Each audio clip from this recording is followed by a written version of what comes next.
பல்வேறு திசை வழி பயணங்களை தாண்டி தமிழக வெற்றி கழகத்தினுடைய சிறப்பு பொதுக்குழு கூட்டம் இப்போது துவங்குகிறது. வரவேற்புரை வழங்குவதற்காக தலைவரின் வார்த்தைகளையே வேதமாக கொண்டவர், தலைவரின் சொல்லையே சத்தியமாக கொண்டவர் எங்கள் அன்பு அண்ணன் பொதுச் செயலாளர் என் ஆனந்த் ஐயா அவர்களை அன்போடு அழைக்கிறேன்.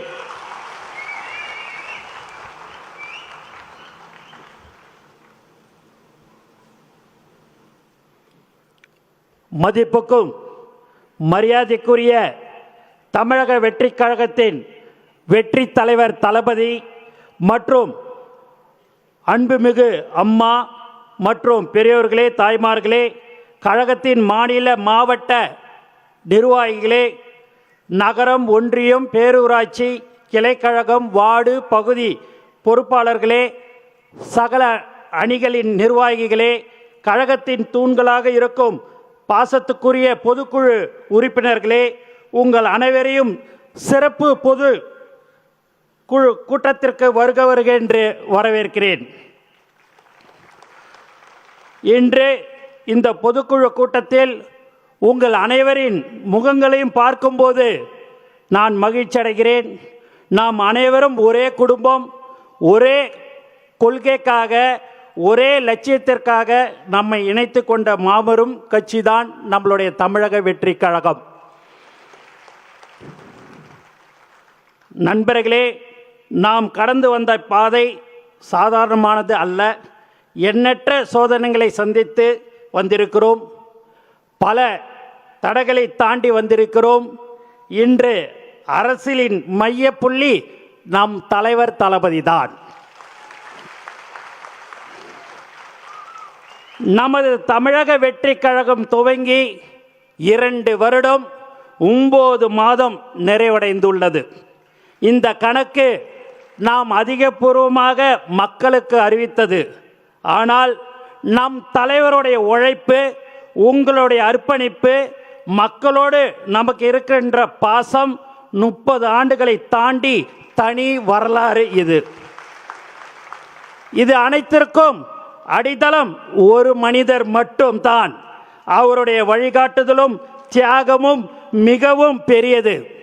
30 ஆண்டுகளுக்கு மேல் இந்த மண்ணோடும் மக்களோடும் எங்கள் வீட்டு பிள்ளையாக மாறியுள்ள அந்த மாமனிதர் தான் நம் தலைவர் தளபதி.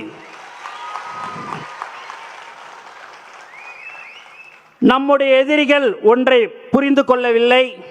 யாரும் இவரை எளிமையாக அசைத்து பார்க்க முடியாது. ஏனென்றால் இவர் மக்களின் நம்பிக்கை, தாய்மார்களின் நம்பிக்கை, தமிழ் மண்ணின் நம்பிக்கை. நமது கட்சி சாதாரண கோட்டை அல்ல, இது தொண்டர்களின் தியாகத்தால் கட்டப்பட்ட இரும்பு கோட்டை.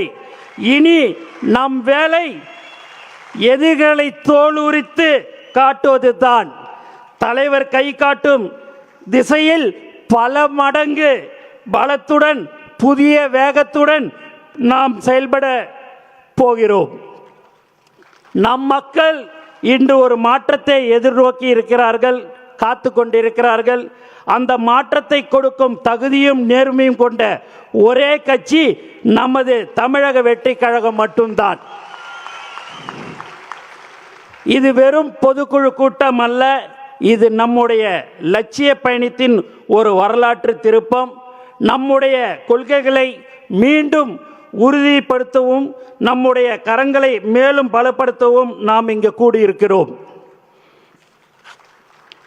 ஒரு மாபெரும் இயக்கத்திற்கு கட்டுப்பாடு என்பது மிகவும் அவசியம். நாம் அனைவரும் தலைவரின் முடிவுக்கு கட்டுப்பட்ட ஒரு தாய் பிள்ளைகளாக செயல்பட வேண்டும். நமது பலமே நமது கட்டுக்கோப்பு தான். அதை சீர்குலைக்க நினைக்கும் எதிரிகளை நாம் அனுமதிக்க கூடாது. பெரியவர்களை மதித்தும் இளைஞர்களை அரவணைத்தும் நாம் பயணிக்க போகிறோம். இனி ஒரு நொடி கூட நமக்கு ஓய்வில்லை. நாம் ஒவ்வொருக்கும் நம் கிராமங்களுக்கு, நகரங்களுக்கு, வீதிகளுக்கு செல்ல வேண்டும். ஆளும் அதிகாரத்தில் இருப்போரின் அவலங்களை எடுத்துரைக்க வேண்டும். நம் கட்சியின் எதிர்கால திட்டங்களையும் விளக்க வேண்டும். நம் தலைவர் அவர்களை 2026 முதலமைச்சராக அமர்வதற்கு நாம் எல்லோரும் சபதம் ஏற்றுக்கொள்ள வேண்டும். மக்கள் மாற்றத்தை விரும்புகிறார்கள். அந்த மாற்றத்தை கொண்டு வரும் மாபெரும் சக்தியாக நாம் இருக்கிறோம். அதற்கான தொடக்கம்தான் இன்றைய சிறப்பு பொதுக்குழு கூட்டம். வரலாறு நம்மளை வரவேற்கிறது. நான் உங்களை வரவேற்கிறேன். வருக வருக என்று மீண்டும் அனைவரையும் வரவேற்கிறேன். நன்றி, வணக்கம்.